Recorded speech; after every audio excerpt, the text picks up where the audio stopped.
Toby in the flood. It had been raining hard for weeks. Toby was feeling miserable. Everywhere was wet, wet, wet. His branch line runs through a village. The water in the river had risen with the rain. "Driver tells me it may be dangerous up there. Please be careful, Toby," said Percy.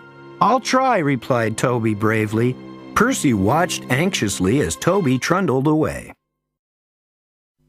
His journey took him over a wooden bridge at the end of the village.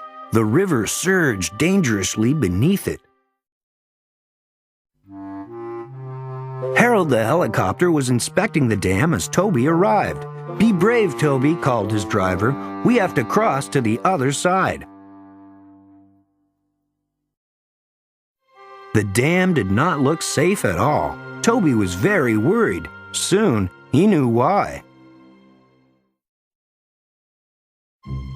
"The dam's breaking up. We must warn everyone." Toby shunted back as fast as his wheels would let him.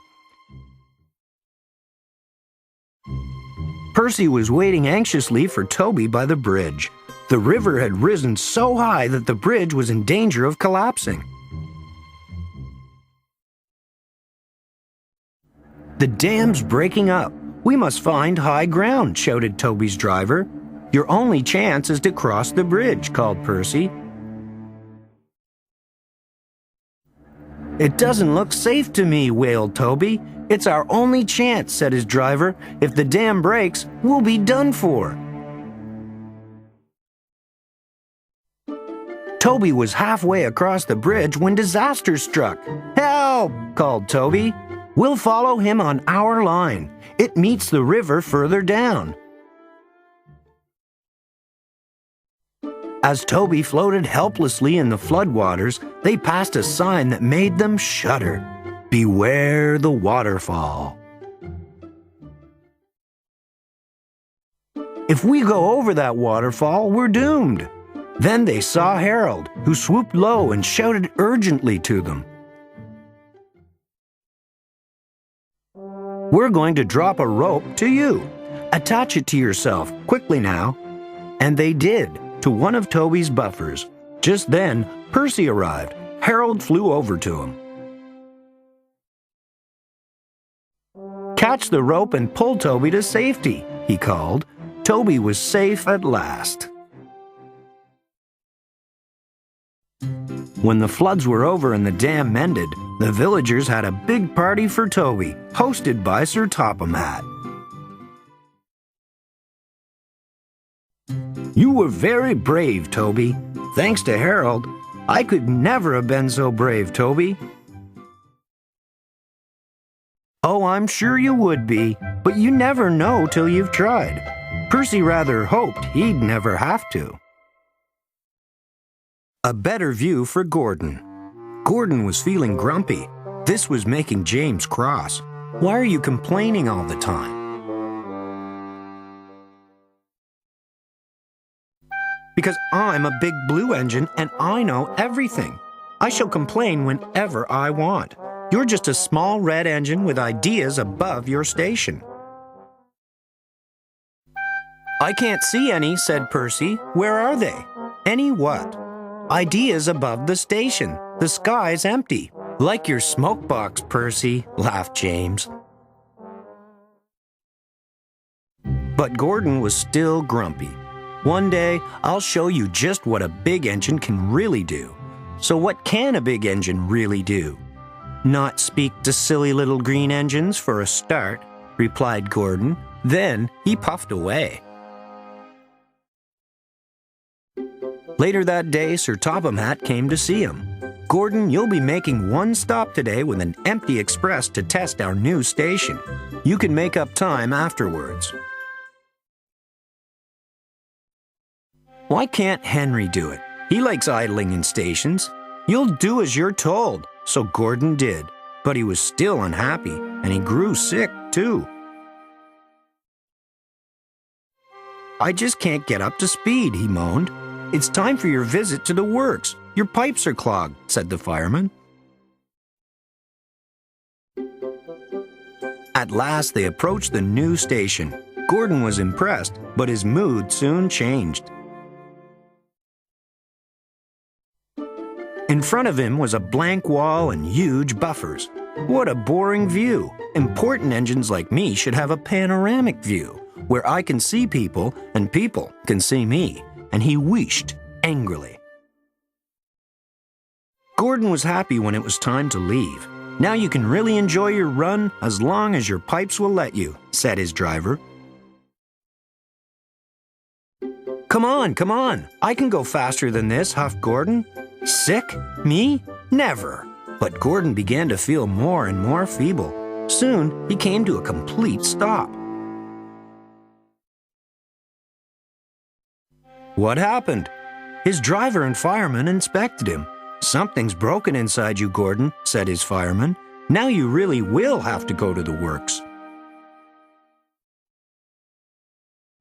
Gordon was still fuming when James arrived to collect the coaches. Well. So much for knowing about everything. You got too puffed up in your boiler, so it serves you right. When Gordon returned from the works a few days later, he was still boasting. I am the finest engine on the island of Sodor, probably the finest in the world. Come on, Gordon, we're going to the official opening of the new station. Then there was trouble. As Gordon approached the new station, neither the driver nor fireman could apply his brakes. Something had jammed. The driver reduced steam, but Gordon was still going too fast. Help me, please! Well, Gordon, said Sir Topham Hatt, I knew you wanted a panoramic view, but this is not the way to achieve it. Yes, sir. Sorry, sir. When Gordon was repaired again, he took Sir Topham Hatt to the new station for its second official opening. This time he arrived safely, and everyone clapped and cheered as he pulled in. Sir Topham Hatt spoke to him. Your panoramic view is here to stay. I trust you will always see through it from the safety of your own rails. Gordon heartily agreed. Busy going backwards. Toad the brake van was feeling sad. Everywhere he looked, he could see engines and coaches moving steadily forwards. They all looked confident and cheerful. One day, he decided to talk to Oliver, the Great Western engine. I'm always going backwards, Mr. Oliver. I have forward-thinking views. I could be a leader, if you know what I mean. You can't be a leader without a train to follow you. You don't have a train, Gordon said. Toad felt sadder still. Oliver wanted to help. You're a very useful brake van, Toad. You help me brake, and you keep my freight cars in order when we go down hills. I know, Mr. Oliver, but it would be so exciting to go forwards for a change instead of always seeing things sliding away from me. The freight cars were cross with Toad. Who's he to start complaining? He's lucky to be able to look after us. Let's teach him a lesson. The freight cars decided to carry out their plan when they reached Gordon's Hill. When they were nearly at the top, they played their tricks. Ready, steady, go! And they jerked at a coupling, which broke. We're making your wish come true, Toad. Follow the leader, yelled the freight cars. Toad was still in a state of shock, so he didn't know what to think. And he couldn't ask the conductor. He had jumped clear. Faster, faster, as fast as you want, screamed the freight cars. Suddenly, Toad found it fun, but the fun was soon over. A crossing lay ahead, and the gates were closed. Toad couldn't stop. Worse still, Toad now realized he was on the wrong track. There ahead was Gordon. The signalman changed the points just in time. On, faster, cried the freight cars. Suddenly, he saw James pulling a long, slow train. "Oh my goodness, help! Save me!" A quick-thinking shunter did, just in time. "What was that?" exclaimed James. The signalman warned the station master at the next station. "There's a runaway coming. We'll send him into the sidings." "Help! Help!" called Toad again. Toad saw some buffers.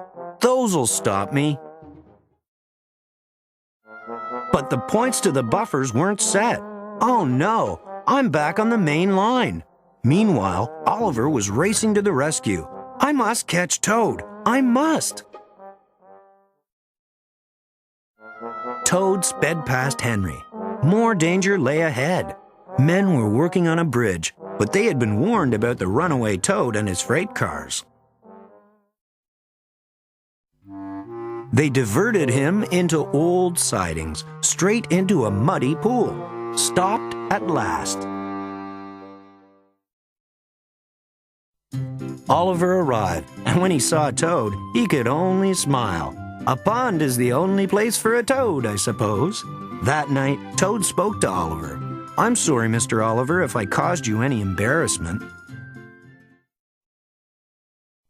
"That's all right, Toad. So what do you think of going forwards?" "It was fun," decided Toad. "But from now on, I'll be happy to look forward to the future. Busy going backwards, so to speak." The end.